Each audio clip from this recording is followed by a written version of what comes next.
ተንበርክኬ ለምናችሁ ለኔ ውርደት አይደለም በሄድኩበት ለማኝ ነኝ ከእናንተ መሃል አንድ ሰው ለጌታ ለመኖር የሚወስን ይኖር ይሆን እግራችሁ ስር እንደወደቅኩ አስቡት ብችል በእያንዳንዳችሁ እግር ስር በወድቅ ይሄው ፊታችሁ ባሉት ፊት ወድቅ ያለ ለጌታ ኑሩለት በቃ ይሄንን ህይወት ኑሩልኝ ብሎ አደራ ሰጥቶን ሄዷል እና እርቃኑን ተንጠልጥሎ ያዳነን ጌታ የሚኖርለት ሰው ይጣ የተሰጠን የክብር ህይወት ለምነን የምንኖረው እንጂ ተለምነን የምንኖረው አይደለም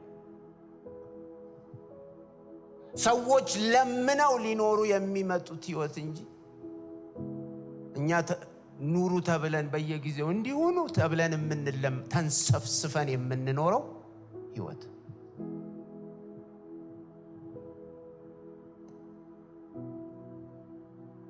አለበለዚያ ቦታችን እዚህ አይደል ምክንያቱም አንተ ፖርን እያየህ እዚህ ጉባኤ መካከል ስትቀመጥ ለዚህ ጉባኤ you are a threat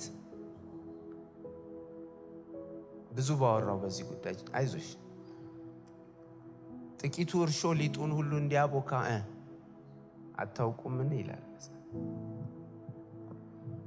እና ኃጢአትን ሪፔንት ሳያደርግ እዚህ ጉባኤ መካከል it's okay ያለ መዳራትን ሴሰኝነትን እየተለማመደ የሚኖር እዚህ መካከል ካለ ለዚህ ለጉባኤው ሁሉ አደጋ ነው ምክንያቱም ጥቂቱ እርሾ ሊጡን ሁሉ ያቦካል ይሰማሽኝ ኃጢአትን ቶለሬት የምታደርጊ ከሆነ ወዮላንቺ እንደ ሊደር ደሙ የነዚህ ወጣቶች ደም በእጅሽ ነው ኃጢአትን የሚሰራ ሰው ቶለሬት አይደረግም መጽሐፉ 1 ቆሮንቶስ 5 ላይ ጊዜ ስለሌለኝ እዛ ውስጥ አልገባም እንጂ ክፉውን ከመካከላችሁ አውጡት ነው ካንድም ሁለት ጊዜ 1 ቆሮንቶስ 5 ሲጀምርም ሲጨርስም በዚህ ነው የሚጨርሰው አውጡት ዲሲፕሊን ይሄ በንስሐ እስከሚመለስ ድረስ ይገለል አለበለዚያስ አንቺው ራስሽ የዛ ኃጢአት ተካፋይ ትሆኛለሽ ኃጢአትን የምንቃወመው ፋይት የምናደርገው ቤዚካሊ ለራሳችን ስንል የኃጢአት ነገ ከነገ ወዲያ የኛን ህይወት ሊያበላሽ እንደሚችል የሚችል ፖቴንሻል ስላለው ከኔ ጋር ናችሁ ስለዚህ ለዚህ ጉባኤ አደጋቱ በቃ ተቀደሱ እንዲህ ያማረ ጉባኤ ኖሮን ግን ኃጢአትን ቶለሬት የምናደርግ ከሆነ ጌታ የመጣበትን ሚሽን ሊቀድሰን የመጣው ያንን ሚሽን እያፈረስን ነው አጌንስት ሂስ ሚሽን እየሰራን ይሄ ደግሞ ህገ መንግስትን ማፍረስ ይባላል ሰማያዊ ህገ መንግስት አንድ ጥቅስ ባነብ ጊዜ ኖሬ ጳውሎስ የጻፈው መልእክት ለኤፌሶን ሰዎች ምዕራፍ 4 ላይ እንግዲህ ይላል አሕዛብ ደግሞ በአእምሮአቸው ከንቱነት እንደሚመላለሱ አገኛችሁት አይደል ከእንግዲህ ወዲህ እንዳትመላለሱ እላለሁ በቃ በጌታም ሆኜ እመሰክራለሁ ማለትም ጌታን ወክዬ ተስፋ ያደርጋል እሞግታችኋል እንደ አሕዛብ አትመላለሱ ወሲባዊ ርኩሰት የአሕዛብ ጌታን የማያውቁ ህዝብ መገለጫ ነው እንጂ ፋሽን ወይም የዘመናዊነት ምልክት አይደለም ሪሌሽንሺፕ ብለ ከሴት ጋር መሞዳሞድ ዘመናዊነት አይደለም እርኩሰት ነው ዛሬ በጌታ በኢየሱስ ስም የፈረሰው እንዲህ አይነቱ ጋብቻ አይፈቀድ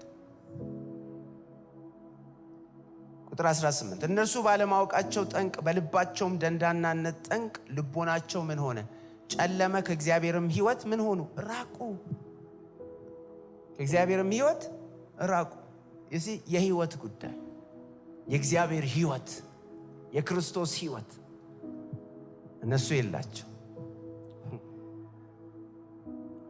ደንዝዘውም በመመኘት ርኩሰቱን ሁሉ ለማድረግ ራሳቸውን ወደ ሴሰኝነት አሳልፈው ሰጡ እዚህ የሆነ ሌቭል ትደርሳለህ ይሄን ህይወት ስትለማመደው ትደነዘዛለህ ናም ትሆናለህ ናም እና እያደረከውም you don't care እዚህ ስትጀምር እየፈራህ ነው የምትጀምረው ስጀምሪ እኮ እየፈራሽ ነው የጀመርሽ።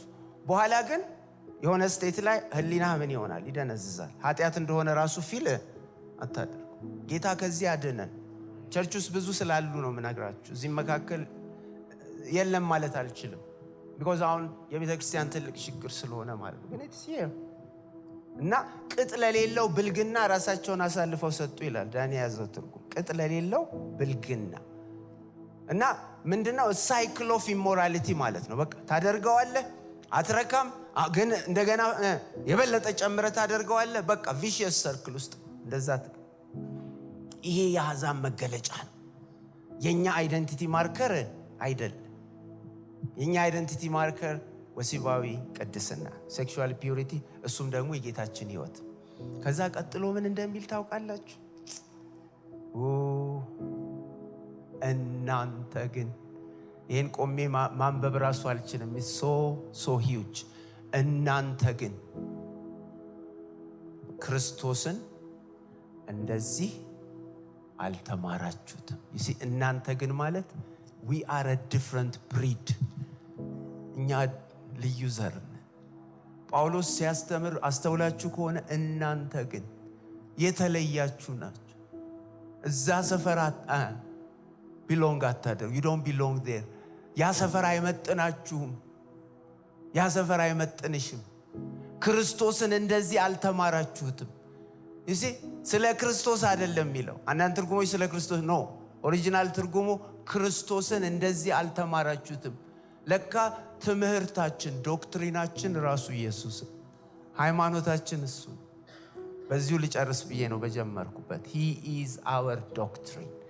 በህይወት የተገለጠ በስጋ የተገለጠ የእግዚአብሔር ህይወት፣ የክብር ህይወት፣ እሱን አልተማራችሁትም። ኢየሱስ ሴሰኛ አልነበረም ማለት ነው። ኢየሱስ አመንዝራ አልነበረም። ከሱ ይሄን አልተማራችሁም። እውነት በኢየሱስ እንዳለ ከእርሱ ተምራችኋል ነው። እና በአሕዛብ መገለጫ አትገለጡ። ዘመናዊነት አይደለም መርኩሰት። ቅድስና ነው ዘመናዊነት። ክብር ይሁን፣ ክብር ይሁን። ዘመኑ መሆን የማይችለውን ነገር መሆን ነው ጀግንነት። ሁሉም የሆነውን መሆን ጀግንነት አይደለም። ሁሉ ማድረግ የሚችለውን ማድረግ ዘመናዊነት አይደለም። ሌላው መሆን የማይችለውን በጸጋ በክርስቶስ በተገለጠው ጸጋ መሆን ስትቺ፣ እሱ ነው ህይወት፣ እሱ ነው የክብር ህይወት፣ እሱ ነው ጀግንነት። ክብር ለጌታ ይሁን።